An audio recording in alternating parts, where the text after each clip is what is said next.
We might think it happened only once and long ago, but the meeting of time with the timeless is happening in every moment.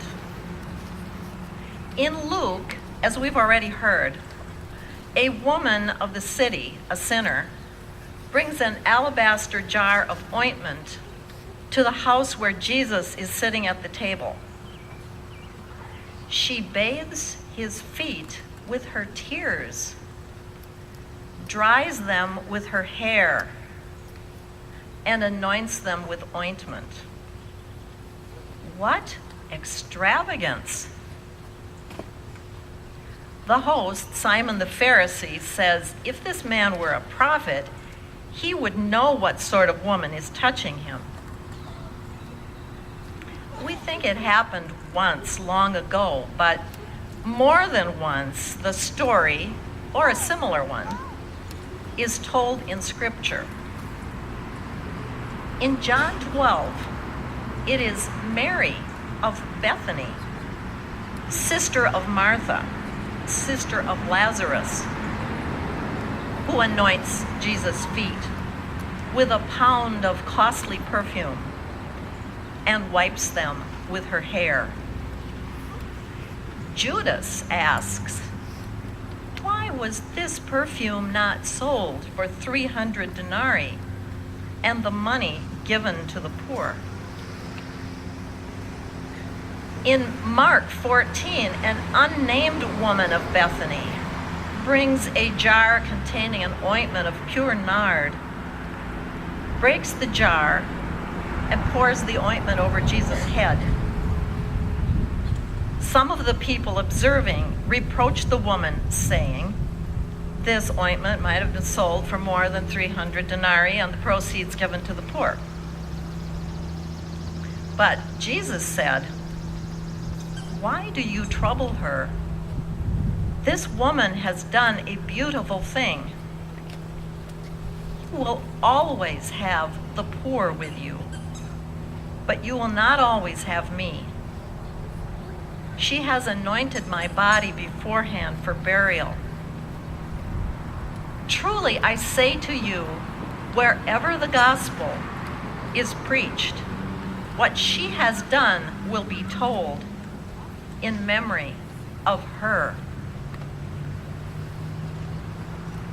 The meeting of the timeless with time.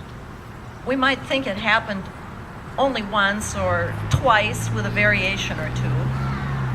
Gesture becomes story.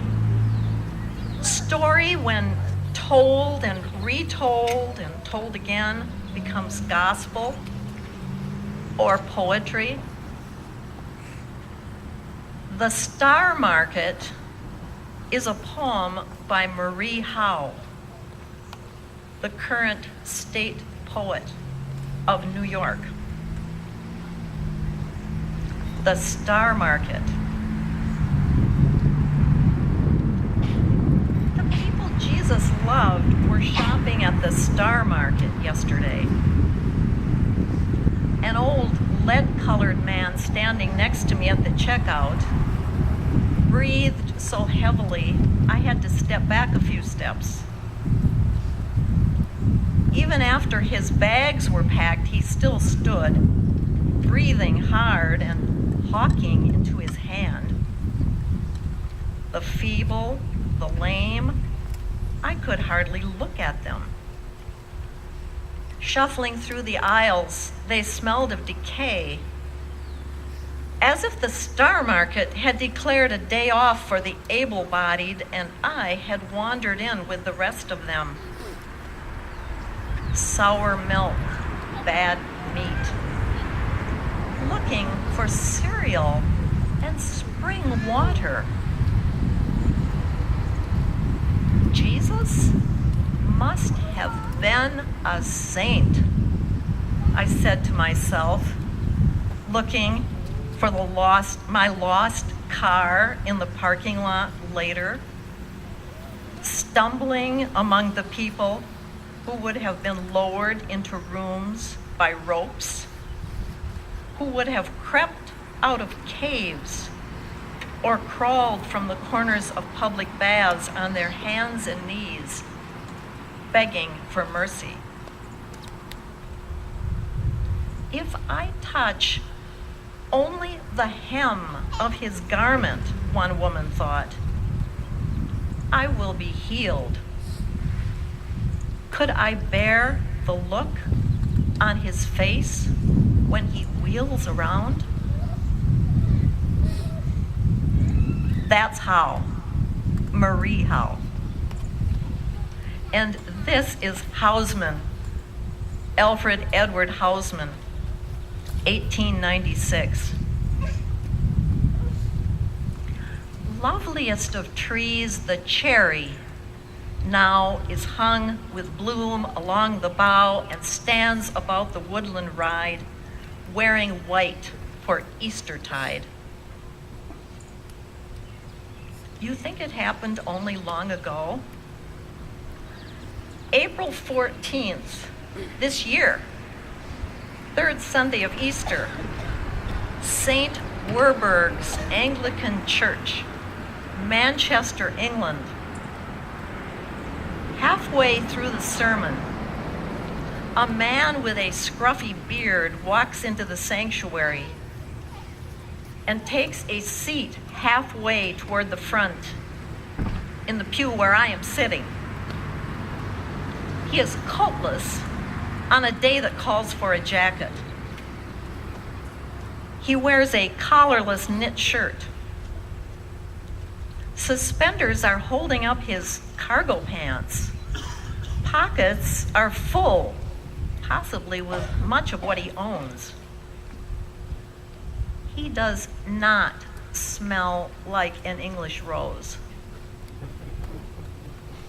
After the sermon, the man steps forward to join the choir of 5 or 6 persons singing their offertory anthem. It's obvious he knows the words. I don't notice a single raised eyebrow or squirming in the pews. Is this British Reserve or a meeting of time with the timeless? Now, in the Anglican service, is the moment for passing the peace of the Lord. I extend a hand, but before I can speak, the man greets me by saying, "Cherry blossoms to you." Did I hear correctly? Then to others nearby, "Cherry blossoms to you." And clearly to all within his reach, "Cherry blossoms to you." Time and the timeless. You will always have the poor. Cherry blossoms to you.